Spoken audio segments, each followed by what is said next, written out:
I think you're on mute. Workday starting to sound the same? I think you're on mute. Find something that sounds better for your career on LinkedIn. With LinkedIn Job Collections, you can browse curated collections by relevant industries and benefits, like flex PTO or hybrid workplaces, so you can find the right job for you. Get started at linkedin.com/jobs. Finding where you fit. LinkedIn knows how. With a Venmo debit card, you can Venmo more than just your friends. You can use your balance in so many ways. You can Venmo everything. Need gas? You can Venmo this. How about snacks? You can Venmo that. Your favorite band's merch? You can Venmo this. Or their next show? You can Venmo that. Visit venmo.me/debit to learn more. You can Venmo this, or you can Venmo that. You can Venmo this, or you can Venmo that. You can Venmo. The Venmo MasterCard is issued by the Bancorp Bank N.A. pursuant to license by MasterCard International Incorporated. Card may be used everywhere MasterCard is accepted. Venmo purchase restrictions apply.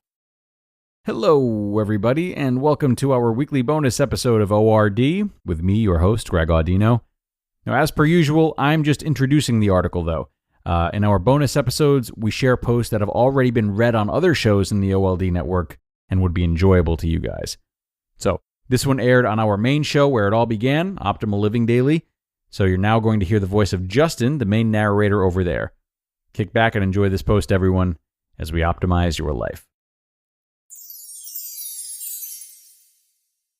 7 Signs You're Highly Sensitive and How to Keep It From Holding You Back by Louis Congdon with HighlySensitiveRefuge.com.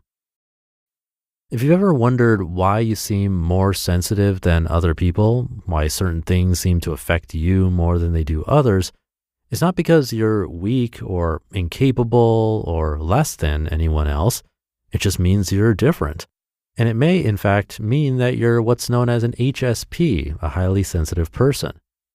Over the years, research has explored and refined the concept of high sensitivity, and it turns out it's not that unusual. According to one of the leading researchers in the field, Dr. Elaine Aron, 15 to 20% of the population is highly sensitive. This list of questions will help you determine whether or not you fall into that group. And while it may mean you have to take better care of yourself than some people to minimize the negative effects of your sensitivity, it also gives you advantages. Among them, insight, intuition, and empathy that non-HSPs just don't have. Listen on to find out if you're an HSP and to learn more about how to care for yourself. Are you a highly sensitive person? Number 1, do you tend to take on other people's emotions? If you find it difficult to move on with your day after you've encountered someone in turmoil, it's likely that you're a highly sensitive person. Most people feel a pang of empathy, of shared suffering when they hear someone else describe their difficulties, but highly sensitive people feel other people's emotions almost as if they were their own. This doesn't make you emotionally deficient. It allows you to empathize with others in a way non-HSPs can't, but it can make handling your own feelings and struggles more difficult. For sensitive types, it's especially crucial you find ways to replenish yourself emotionally. For example, you may require more time alone, or perhaps writing will facilitate the reflection and processing of those emotions. Author and licensed family therapist Julie Bellin writes about some of these strategies in her book, Brain Training for the Highly Sensitive Person. Number 2, are you especially jarred by loud, sudden noises, bright lights, and strong smells?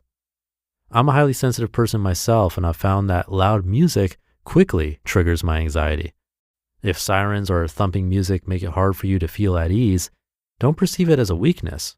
Acknowledge that you're more in tune with your environment than most people and honor that by limiting your exposure to overwhelming stimulus.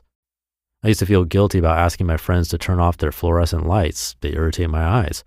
Now I know that it's essential that I make this small request to feel good in my skin and enjoy my time with my friends. And anyone who really cares about me doesn't see this as an inconvenience. Feeling easily overwhelmed by environmental stimuli is a common trait of highly sensitive people. Brain scan research at the University of California has shown that the brains of highly sensitive people actually respond more aggressively to chaotic situations than those of others. Loud sounds, bright lights, etc. triggered a defensive response that wasn't seen in non-HSP brains.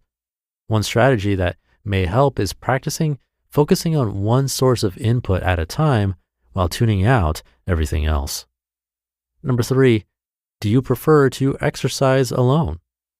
Dr. Zed Teff, author of the Highly Sensitive Person's Survival Guide and blog Healing for Highly Sensitive People, has found that a majority of highly sensitive people prefer to work out alone. HSPs are more likely to feel pressure to perform in such an environment.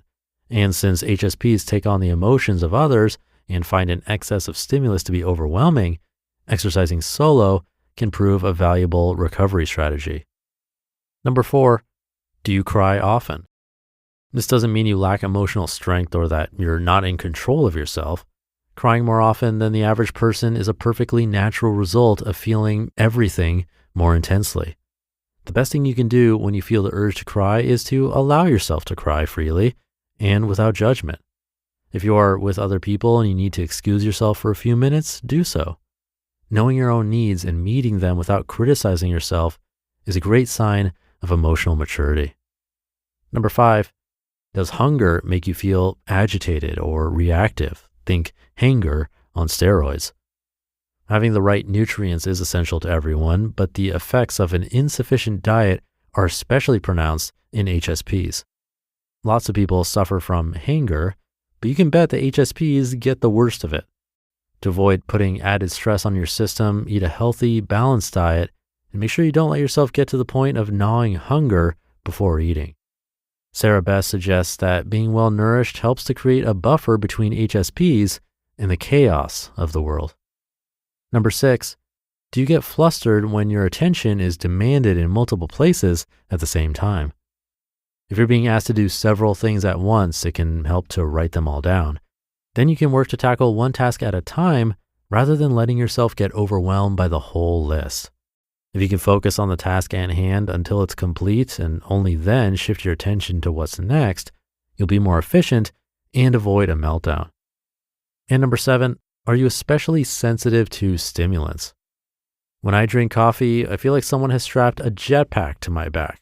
Now, if this doesn't apply to you, that doesn't mean you're not a highly sensitive person, but HSPs are more likely than others to experience the anxiety and jitters sometimes associated with caffeine. In Dr. Susan Bailey's article, The Top 10 Survival Tips for the Highly Sensitive Person, she suggests HSPs limit their caffeine intake. It's pretty intuitive, but if you find that caffeine triggers an anxious response in you, limit your intake. Consider switching to green tea or matcha and give yourself a cutoff time for caffeine consumption to ensure that it doesn't interfere with your sleep. If you've answered yes to most of these questions, you're most likely a highly sensitive person. The most essential thing for an HSP is to honor their needs whenever they arise. On top of all the strategies mentioned, quiet time, reflection, and meditation are critical to your physical, mental, and emotional well-being. You'll likely find yourself naturally inclined to take prolonged periods of time away from others. There's nothing wrong with that. It's only by respecting your needs that you can most fully utilize your gifts and enjoy all that life has to offer. You just listened to the post titled 7 Signs You're Highly Sensitive and How to Keep It From Holding You Back by Louis Congdon with HighlySensitiveRefuge.com. Close your eyes, exhale, feel your body relax, and let go of whatever you're carrying today. Well, I'm letting go of the worry that I wouldn't get my new contacts in time for this class. I got them delivered free from 1-800-CONTACTS. Oh my gosh, they're so fast. And breathe. Oh, sorry. I almost couldn't breathe when I saw the discount they gave me on my first order. Oh, sorry. Namaste. Visit 1-800-CONTACTS.com today to save on your first order. 1-800-CONTACTS. Summer's here, and Nordstrom has everything you need for your best dress season ever. From beach days and weddings to weekend getaways and your everyday wardrobe. Discover stylish options under $100 from tons of your favorite brands like Mango, Skims, Princess Polly, and Madewell. It's easy too with free shipping and free returns, in-store order pickup, and more. Shop today in stores, online at Nordstrom.com, or download the Nordstrom app. Thank you to Louis.